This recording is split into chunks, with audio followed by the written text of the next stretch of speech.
জমি যে পলি পেত, যে সার পেত, সেটা পায় না। সেই জন্য আমাদের এত বেশি রাসায়নিক সার ব্যবহার করতে হয় এখন। এই বাঁধের আইডিয়া আমাদের না, এই আইডিয়া পশ্চিমের। আমাদের নদীগুলোকে প্লাবিত হতে দিতে হবে। এখন অনেকেই বলতে পারেন, তাহলে আমরা ডুববো বছরের পর বছর। এই আলাপে পরে আসছি, তিষ্ঠক্ষণকাল। পশ্চিম কেন আমাদের বাঁধের প্রেসক্রিপশন দিল? কারণ তাদের কাছে বন্যা অভিশাপী। পশ্চিম আর প্রাচ্যের জীবন, সভ্যতা, সমস্যা এক না। সেজন্য আমি বলার চেষ্টা করি, পশ্চিমের অনুকরণ কখনো আমাদের সমস্যার সমাধান দেবে না, বরং আমাদের সমস্যাকে বাড়িয়ে তুলবে।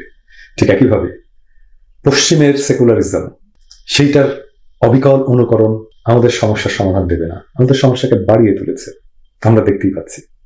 রবীন্দ্রনাথের একটা খুব চমৎকার প্রবন্ধ আছে টেম্পেস্ট আর শকুন্তলার তুলনামূলক আলোচনা নিয়ে। যারা টেম্পেস্ট বা শকুন্তলা পড়েননি তাদের জন্য বলি, এই দুটো ঘটনার প্রেক্ষিত একই রকমের। এক নারীর প্রকৃতির মধ্যে বেড়ে ওঠা, তারপরে তার প্রেম, ভালোবাসা, এটাই দুই রচনার মূল বিষয়। রবীন্দ্রনাথের এই প্রবন্ধে প্রাচ্য আর